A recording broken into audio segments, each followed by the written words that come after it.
Je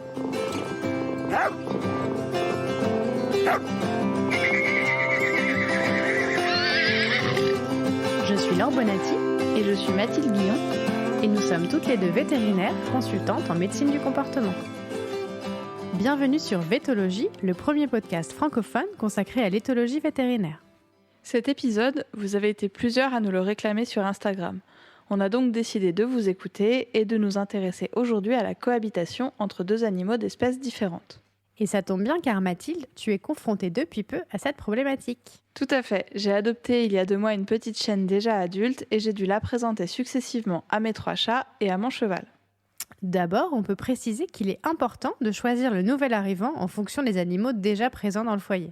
Clairement, moi j'ai choisi un chien de petite taille et de tempérament très calme pour être sûre qu'elle n'effraie pas mes chats ou d'ailleurs ceux de Laure quand elle a la gentillesse de m'héberger chez elle. Au minimum, on peut dire qu'on va essayer d'éviter d'adopter un chien très prédateur quand on a des petits animaux à la maison ou très remuant si on a des animaux plutôt peureux qui ont besoin de calme. On l'avait déjà dit dans l'épisode sur l'adoption d'un deuxième chien et ça revient un peu au même. On va essayer de trouver un animal de tempérament équivalent à celui qu'on a déjà. C'est d'ailleurs pour ça, Mathilde, que tu as choisi un chien adulte dont le tempérament est plus facile à prévoir que celui d'un chiot.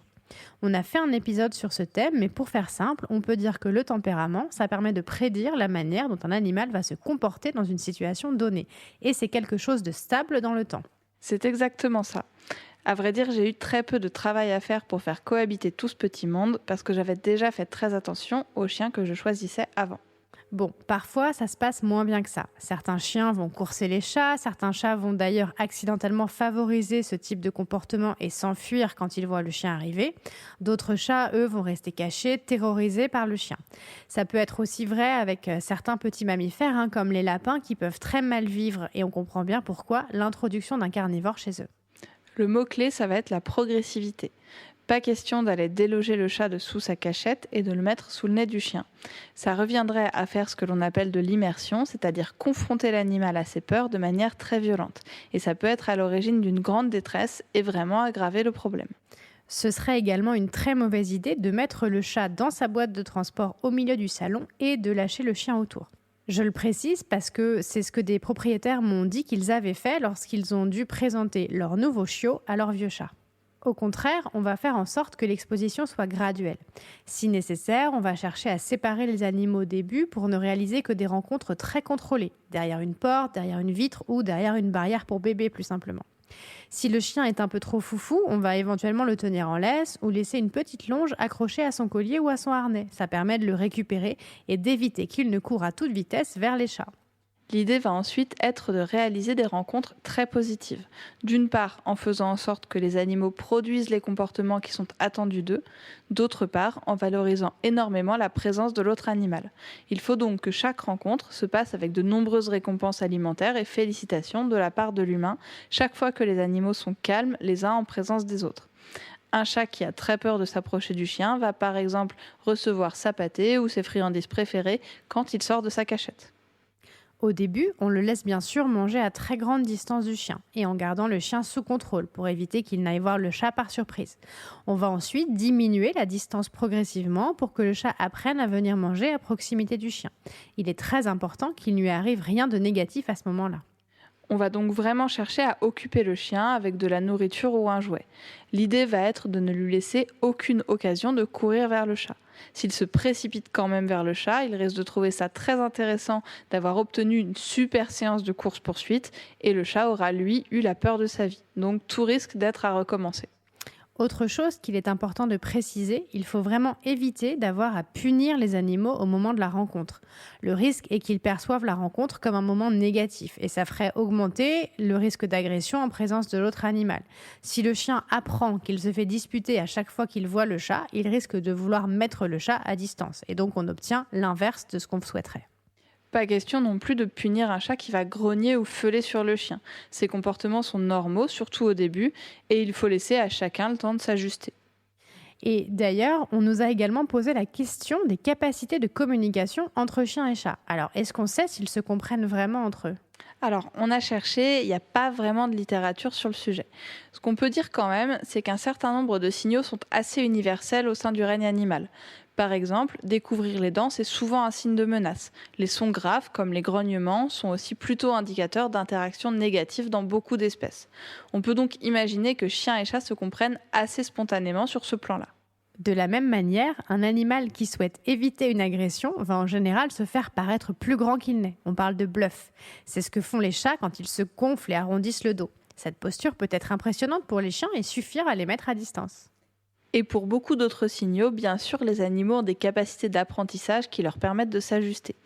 Ainsi, chiens et chats vont s'observer les uns les autres et apprendre comment réagir dans chaque situation. Par exemple, ma chienne a repéré que l'un de mes chats était très tolérant avec elle et qu'elle pouvait venir se coucher près de lui.